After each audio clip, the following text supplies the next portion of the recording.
नमस्कार दोस्तों, आज आप लोग सुनेंगे दो बहुओं की हार्ट टचिंग स्टोरी। नीता को तारीफ शब्द पता ही नहीं था। घर के सारे काम वह एकदम सही सही करती थी। खाना बहुत स्वादिष्ट बनाती थी, लेकिन फिर भी आज का खाना अच्छा था। बहू ऐसा उसकी सास कभी भी बोलती नहीं थी और पति भी कभी उसकी प्रशंसा नहीं करता था। उसने बनाया हुआ खाना चुपचाप खाकर उठकर दोनों पति और सास चले जाते थे।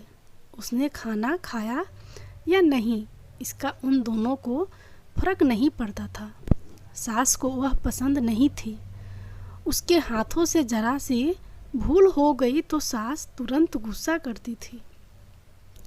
उससे भी बुरी बात यह थी कि उसके पति और उसके बीच बातचीत का ज़्यादा नहीं होती थी और उन्होंने ये चुप्पी बनाए रखी थी।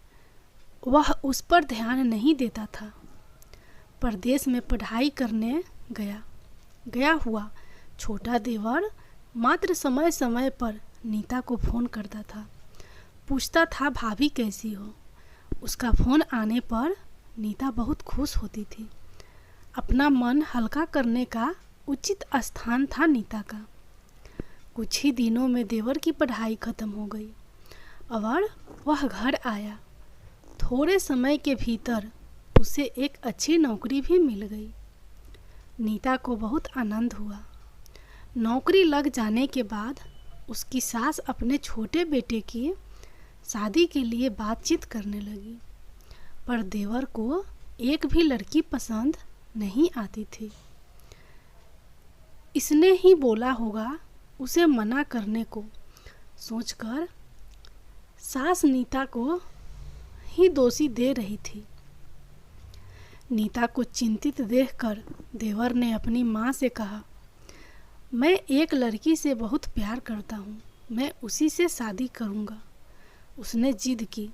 देवर जी, यह बात पहले बतानी चाहिए थी ना। नीता ने ये बात अपने पति के कान पर डाली। इस बात पर उसने थोड़ी किटपिट की, लेकिन लड़की देखकर वह भी तैयार हो गया। सवाल बचा सास का, अपने छोटे बेटे का मन कैसे दुखाएगी। वह बाद में उनकी भी हाँ हो गई। नीता को बहुत खुशी हुई। उसे लगा एक अच्छी सहेली आ जाएगी अब साथ देने के लिए, दिल के राज बताने के लिए। पर कैसी होगी छोटी देवरानी।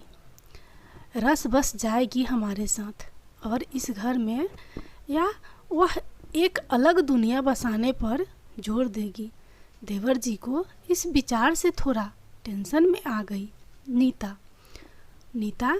कुछ दिनों बाद नीता की छोटी देवरानी चौखट लांग कर घर में आई। देवरानी ने घर में आते ही सारे घर की जिम्मेदारी अपने हाथों में ले ली। अब सास ने अपनी छोटी बहू की ज़्यादा ही तारीफ करना शुरू कर दिया। उसे माँ जैसा प्यार करने लगी। यह देखकर नीता की आंखों में आंसू आ जाते। वो सोचती, मैं भी तो यही काम करती थी, फिर मेरे साथ ही क्यों ऐसा बर्ताव। अब थोड़े दिनों बाद छोटी देवरानी पूरे घर पर राज करेगी और फिर मेरी जगह वहाँ पर कोने में होगी। अपने ही विचारों में खो गई नीता के भाव समझने पर छोटी देवरानी नीता के हाथ अपने हाथ में लेकर बोली, दीदी मुझे सब पता है, मुझे अपनी छोटी बहन समझिए, देखना बहुत जल्द सब ठीक हो जाएगा। छोटी देवरानी ने पूरे घर की जिम्मेदारी तो ले ली, लेकिन कामों में कुछ ना कुछ बार बार भूल करती थी। फिर देवरानी नीता के पास जाती और मदद मांगती थी। ऐसा रोज ही होने लगा। यह देखकर सास लेकिन गुस्सा हो गई। मेरे रहते हुए वह छोटी बहू बड़ी बहू को क्यों पूछती रहती है। फिर सास भी रसोई घर में आकर चार काम शुरू करने लगी। धीरे धीरे वह छोटी बहू के साथ अनजाने में बड़ी बहू से भी प्यार से बर्ताव करने लगी, प्यार से बोलने लगी, नए पदार्थ दोनों को सिखाने लगी, भूल समझकर समझाने लगी। अब सास और दोनों बहुओं में अच्छी दोस्ती होने लगी। इस वजह से बड़ी बहू का स्वभाव भी अच्छा होने लगा। उसके स्वभाव में खुलापन आ गया। सास भी दोनों के साथ कभी शॉपिंग तो कभी फिल्म देखने जाने लगी। वो अपनी दोनों बहुओं को समान प्यार करने लग रही थी। इस वजह से घर का माहौल हंसता खेलता हो गया। इसके अलावा अपने भाई और उसकी पत्नी की बिल्डिंग देखकर नीता का पति भी उसके साथ अच्छा व्यवहार करने लगा। यह देखकर छोटी बहू बहुत खुश हुई। दीदी, घर पर पहले आप ही का हक था। ऐसा बोलकर छोटी बहू ने पूरी घर की जिम्मेदारी अपने जेठानी को दे दी। साल भर में नीता के देवर को अच्छे वेतन और बड़ी पोस्ट पर स्थानांतरित किया गया। अब छोटी देवरानी भी अपने पति के साथ परदेश जाएगी और मैं फिर अकेले रह जाऊंगी। इतना ही नहीं, इतने सालों बाद सास का व्यवहार जो इतने सालों बाद बदल गया था वह फिर से वहीं हो गया। तो इस विचार से नीता डर गई। देवरानी की नीता को इतनी आदत हो गई थी कि उसके बिना घर काटने को दौड़ेगा। देवरानी के आ जाने से घर का माहौल बदल गया था। वह थी ऐसी खुश मिजाज और ऊर्जावान, जैसा के नाम से पता चलता है।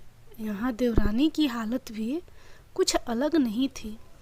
उसे दुख हुआ कि यदि यहाँ रहना पड़ा तो उसे अपने पति से दूर रहना पड़ेगा।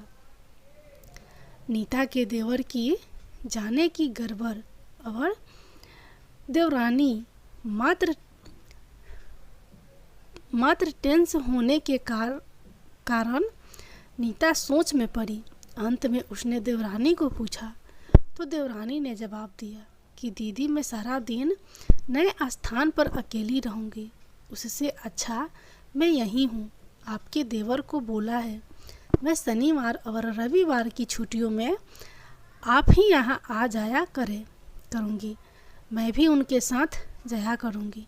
बीच बीच में थोड़ा बदलाव के लिए उस पर वह बोलते हैं कि 6 महीनों में वापस यहाँ ही बदली कर लूँगा।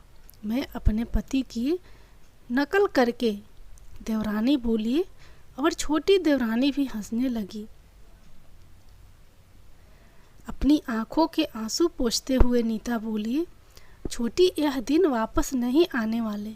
जाओ तुम अपने पति के साथ, उनके साथ भी तो कोई होना चाहिए ना। दीदी, आपने मुझे बड़ी बहन का प्यार दिया, वैसे ही भैया के रूप में एक बड़ा भाई मिला। यह भरा हुआ संसार छोड़कर मैं कैसे जाऊं? वहाँ अकेली का मन नहीं लगेगा। 6 महीने का तो सवाल है, वह आते रहेंगे यहाँ पर। यह सुनकर नीता ने अपनी देवरानी को खुश होकर गले लगाया। तभी देवरानी नीता को बोली, अपने पति के साथ एक अलग जीवन बनाने में समय नहीं लगता। अपनों में रहकर पति की प्रतीक्षा में ही आनंद है।